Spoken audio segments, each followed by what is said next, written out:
Hey, it's Biddy Penny. Welcome back to my channel. Today I have 10 pounds of paper scraps. That's right. So I keep this little box underneath my desk, and this is where my scraps go.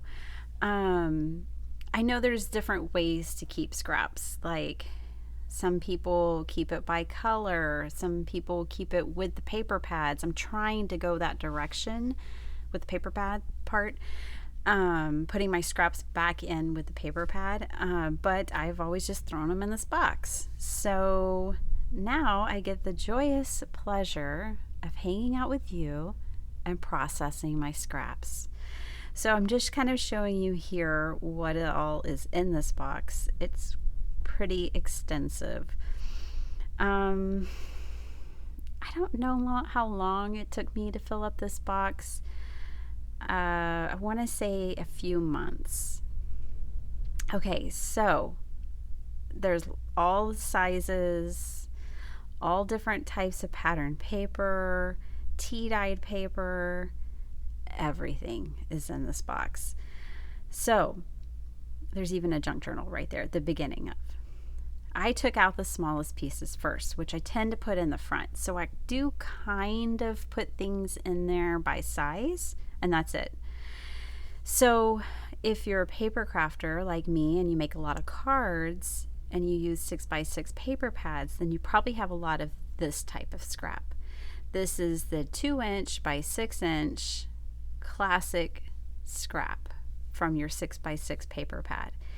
These are fantastic, especially if you use like card sketches. A lot of times you need a 2" strip to run one way or the other across your card or do whatever. Oh, my husband brought me fruit. He's so sweet. He makes all of us a bowl of fruit every night. So yeah, sorry about that. Anyways, so they're fantastic and I always keep those. This here, I'm measuring it on my desk and I'm like, yep, that's a card base. So you'll see me make a lot of card bases out of the scrap box. A lot of times if I'm in a hurry and I'm just grabbing half a sheet of paper, I throw the other in the scrap box. There are scraps of whole 6x6 sheets of paper like the one you just saw. Now white scraps like this I typically don't throw in this box, but you can tell a few times I did. I have my own drawer for that. That way I can grab them for sentiments and things like that. So I'm kind of just eyeballing things here. Those aren't quite big enough for a card base, but this is. So, you know, I'm processing these in a way where the bigger sheets can equate to more, right? So my bigger sheets like these are card base size. So I'm going to make a card base out of them, obviously, and get the most that I can. That glitter paper should be in my specialty paper stash. So vellum, glitter paper, I'm going to separate that into a different pile. This here is my pigment paper that I make, and so that has a special place on my craft desk where I'm putting that currently. Again, 6x6 paper, that I'm just going to have a whole big stack of 6x6 by the time this is over. My solid colored cardstock is all going to go in one pile. I don't often throw ephemera down here, but whatever, that's where that was. And then again, all my pattern paper of a similar size are going to go in a stack. So I'm just kind of, you know, going through and processing the paper by size, color, all of that. Okay, I found some more card bases.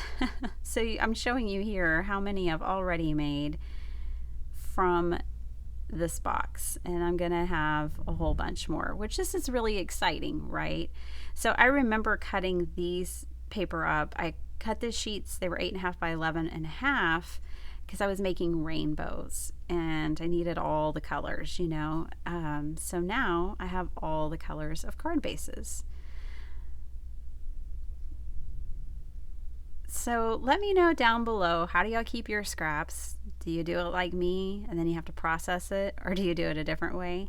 Those sheets were 6x6. They had a little tiny bit cut out of the corners. They still went to my 6x6 side of things. And yeah, so I'd just be interested to know how y'all deal with it. When I get done processing this box, it's impossible for me to make all the projects that's possible to make in this. Okay, I eyeballed that one. I knew it was too short, so I put it in a different pile. I didn't want to get it mixed up in my card bases. So it's going to take me a while. I'm going to have to file some of this in a certain way. I'm not going to be able to like bust out projects and make a ton of projects tonight with you as I process this, but I just want to show you how I do it. These are images that I had stamped and colored, so those go in a different pile. And then these were, this is a heavyweight cardstock, and it did have a little bit of blemish, but as long as I folded it, then I knew it would get covered up in my card design. These were a failed project, but I kept the paper because it's a full sheet of paper. And I'll use it some way. These were from a junk journal that I had been making at one point that was in a traveler's notebook. And I know that and I remember that. I do need to pull out my ruler here and figure out which direction, which now I know why I put them in my scrap pile. I didn't cut these right. It shouldn't be 8.5 by 8.5. It should be 8 by 8.5. That's no big deal. I just need to cut 1/2 inch off one side. So I'm going to go ahead and fold these up and get these ready for a junk journal.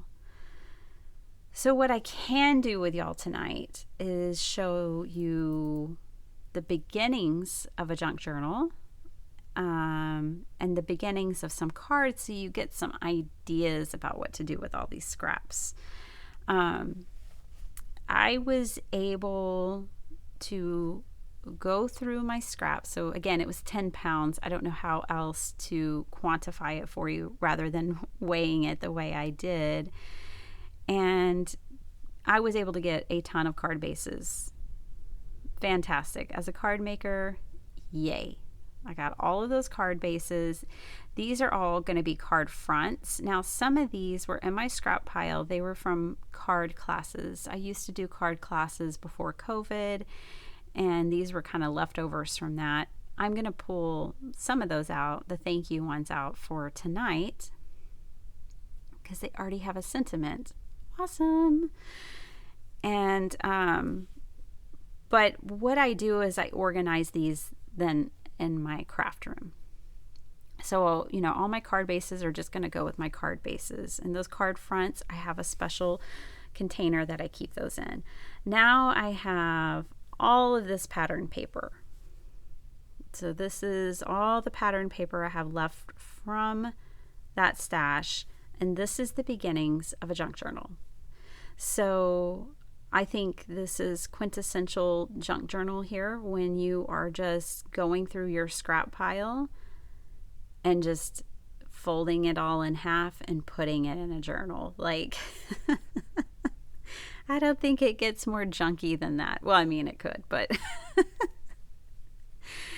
this is going to be, I had enough here that I was actually able to make 2 full journals with 3 signatures in each journal.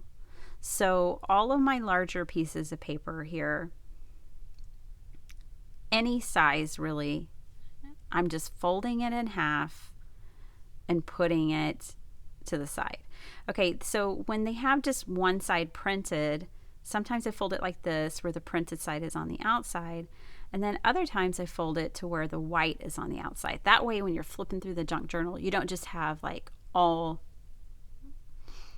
going the same direction, right, with your printed paper. So that's an important little tip I thought I'd share with y'all. This is some paper that I made with a dictionary page and tissue and collaging and stamping. Like this here. So the pattern is on the inside, the white is on the outside. I love these envelopes. I really like the designs of security envelopes. I don't know. I'm strange. I don't know what else to say, but I love them. I love that they're always just like very graphic, and I just like them. So anyways, I'm folding this up. This is going to be a page in a junk journal, and then so is this one. I get excited when people send me, it's typically junk mail inside these, and I get so excited about the envelope. All right, so now I have all that paper folded in half, and I'm going to separate it by size, roughly. So, these are the largest sheets that I have. Those are going to go in a stack. Then I have tall, skinny sheets. Those will go in a stack. And then I have like little quarter or half sheets. Those will go in their own stack.